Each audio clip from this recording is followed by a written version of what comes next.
The Giver, Chapter 12. You slept soundly, Jonas? His mother asked at the morning meal. No dreams? Jonas simply smiled and nodded, not ready to lie, not willing to tell the truth. I slept very soundly, he said. I wish this one would, his father said, leaning down from his chair to touch Gabriel's waving fist. The basket was on the floor beside him. In its corner, beside Gabriel's head, the stuffed hippo sat staring with its blank eyes. So do I, Mother said, rolling her eyes. He's so fretful at night. Jonas had not heard the new child during the night because, as always, he had slept soundly, but it was not true that he had had no dreams. Again and again as he slept, he had slid down that snow-covered hill. Always, in the dream, it seemed as if there was a destination, a something, he could not grasp what, that lay beyond the place where the thickness of snow brought the sled to a stop. He was left, upon awakening, with the feeling that he wanted, even somehow needed, to reach the something that waited in the distance. The feeling that it was good, that it was welcoming, that it was significant. But he did not know how to get there. He tried to shed the leftover dream, gathering his schoolwork and preparing for the day. School seemed a little different today. The classes were the same: language and communications, commerce and industry, science and technology, civil procedures and government. But during the breaks for recreation periods and the midday meal, the other new 12s were abuzz with the descriptions of their first day of training. All of them talked at once, interrupting each other, hastily making the required apology for interrupting, then forgetting again in the excitement of describing their new experiences. Jonas listened. He was very aware of his own admonition not to discuss his training. But it would have been impossible anyway. There was no way to describe to his friends what he had experienced there in the annex room. How could you describe a sled without describing a hill and snow, and how could you describe a hill and snow to someone who had never felt height or wind or that feathery magical cold? Even trained for years as they all had been in precision of language, what words could you use which would give another the experience of sunshine? So it was easy for Jonas to be still and listen. After school hours, he rode again beside Fiona to the house of the old. I looked for you yesterday, she told him, so we could ride home together. Your bike was still there, and I waited for a little while, but it was getting late, so I went on home. I apologize for making you wait, Jonas said. I accept your apology, she replied automatically. I stayed a little longer than I expected, Jonas explained. She pedaled forward silently, and he knew that she expected him to tell her why. She expected him to describe his first day of training, but to ask would have fallen into the category of rudeness. You've been doing so many volunteer hours with the old, Jonas said, changing the subject. There won't be much you don't know already. Oh, there's lots to learn, Fiona replied. There's administrative work and the dietary rules and punishment for disobedience. Did you know they use a discipline wand on the old, the same as for small children? And there's occupational therapy and recreational activities and medications and... They reached the building and braked their bikes. I really think I'll like it better than school, Fiona confessed. Me too, Jonas agreed, wheeling his bike into its place. She waited for a second, as if, again, she expected him to go on. Then she looked at her watch, waved, and hurried toward the entrance. Jonas stood for a moment beside his bike, startled. It had happened again. The thing that he thought of now as seeing beyond. This time, it had been Fiona who had undergone that fleeting, indescribable change. As he looked up toward her going through the door, it happened. She changed. Actually, Jonas thought, trying to recreate it in his mind, it wasn't Fiona in her entirety. It seemed to just be her hair. And just for a flickering instant. He ran through it in his mind. It was clearly beginning to happen more often. First the apple a few weeks before. The next time it had been the faces in the audience of the auditorium just 2 days ago. Now today, Fiona's hair. Frowning, Jonas walked toward the annex. I will ask the giver, he decided. The old man looked up, smiling, when Jonas entered the room. He was already seated beside the bed and seemed more energetic today, slightly renewed and glad to see Jonas. Welcome, he said. We must get started. You're 1 minute late. I apologize. Jonas began and then stopped, flustered, remembering that there were to be no apologies. He removed his tunic and went to the bed. I'm 1 minute late because something happened, he explained. I'd like to ask you about it if you don't mind. You may ask me anything. Jonas tried to sort it out in his mind so that he could explain it clearly. I think it's what you call seeing beyond, he said. The giver nodded. Describe it, he said. Jonas told him about the experience with the apple, then the moment on the stage when he had looked out and seen the same phenomenon in the faces of the crowd. Then today, just now, outside, it happened with my friend Fiona. She herself didn't change exactly, but something about her changed for a second. Her hair looked different, but not in its shape, not in its length. I can't quite. Jonas paused, frustrated by his inability to grasp and describe exactly what had occurred. Finally, he simply said, It changed. I don't know how or why. That's why I was 1 minute late, he concluded and looked questioningly at the giver. To his surprise, the old man asked him a question which seemed unrelated to the seeing beyond. When I gave you the memory yesterday, the first one, the ride on the sled, did you look around?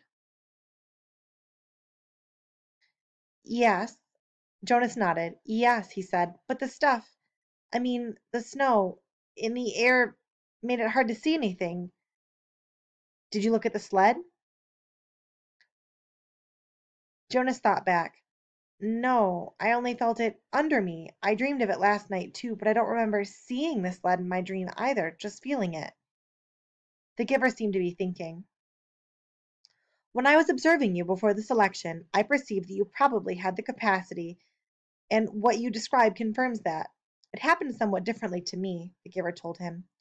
When I was just your age, about to become the new receiver, I began to experience it, though it took a different form. With me it was, well, I won't describe it to you now. You wouldn't understand it yet. But I think I can guess how it's happening with you. Let me just make a little test to confirm my guess. Lie down. Jonas lay on the bed again with his hands at his sides. He felt comfortable here now. He closed his eyes and waited for the familiar feel of the giver's hands on his back. But it didn't come. Instead, the giver instructed him. Call back the memory of the ride on the sled, just the beginning of it, when you're at the top of the hill before the slide starts. And this time, look down at the sled. Jonas was puzzled. He opened his eyes. Excuse me, he asked politely, but don't you have to give me the memory? It's your memory now. It's not mine to experience any longer. I gave it away. But how can I call it back? You can remember last year or the year that you were a 7 or a 5, can't you? Of course. It's much the same. Everyone in the community has one generation memories like those, but now you will be able to go back farther. Try, just concentrate. Jonas closed his eyes again. He took a deep breath and sought the sled and the hill and the snow in his consciousness. They were there, with no effort. He was again sitting in the whirling world of snowflakes atop the hill. Jonas grinned with delight and blew his own steamy breath into view. Then, as he had been instructed, he looked down. He saw only his hands, furred again with snow, holding the rope. He saw his legs, moved them aside for a glimpse of the sled beneath. Dumbfounded, he stared at it. This time it was not a fleeting impression. This time the sled had, and continued to have, as he blinked at it and stared at it again, that same mysterious quality that the apple had had so briefly. And Fiona's hair. The sled did not change. It simply was, whatever the thing was. Jonas opened his eyes and was still on the bed. The giver was watching him curiously. Yes, Jonas said slowly. I saw it. In the sled. Let me try one more thing. Look over there, to the bookcase. Do you see the very top row of books? The ones behind the table on the top shelf. Jonas sought them with his eyes. He stared at them, and they changed, but the change was fleeting. It slipped away in the next instant. It happened, Jonas said. It happened in the books, but it went away again. I'm right then, the giver said. You're beginning to see the color red. The what? The giver sighed. How to explain this? Once, back in the time of memories, everything had a shape and size the way things still do, but they also had a quality called color. There were lots of colors, and one of them was called red. That's the one you are starting to see. Your friend Fiona has red hair, quite distinctive actually. I've noticed it before. When you mentioned Fiona's hair, it was the clue that told me you were probably beginning to see the color red. And the faces of the people, the ones I saw at the ceremony? The giver shook his head. No, flesh isn't red, but it has red tones in it. There was a time, actually, you'll see this in the memories later, when flesh was many different colors. That was before we went to sameness. Today, flesh is all the same, and you saw what was the red tones. Probably when you saw the faces take on color, it wasn't as deep or vibrant as the apple or your friend's hair. The giver chuckled suddenly. We've never completely mastered sameness. I suppose the genetic scientists are still hard at work trying to work the kinks out. Hair like Fiona's must drive them crazy. Jonas listened, trying hard to comprehend. And the sled? He said. It had the same thing, the color red, but it didn't change, Giver. It just was. Because it's a memory from the time when color was. It was so... Oh, I wish language were more precise. The red was so beautiful. The giver nodded. It is. Do you see it all the time? I see all of them. All the colors. Will I? Of course. When you receive the memories, you will have the capacity to see beyond. You'll gain wisdom, then along with colors, and lots more.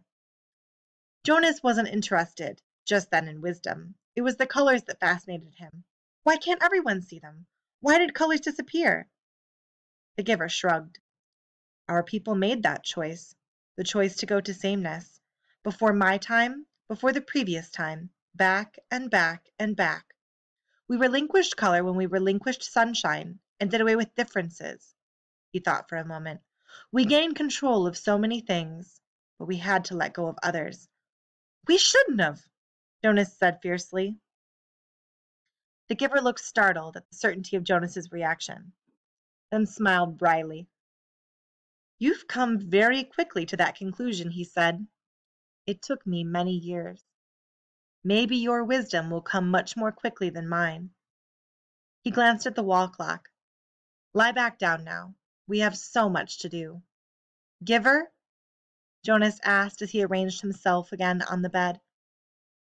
How did it happen when you were becoming the receiver? You said that the seeing beyond happened to you, but not the same way. The hands came to his back.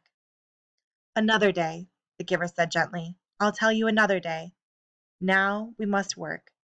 And I've thought of a way to help you with the concept of color. Close your eyes and be still now.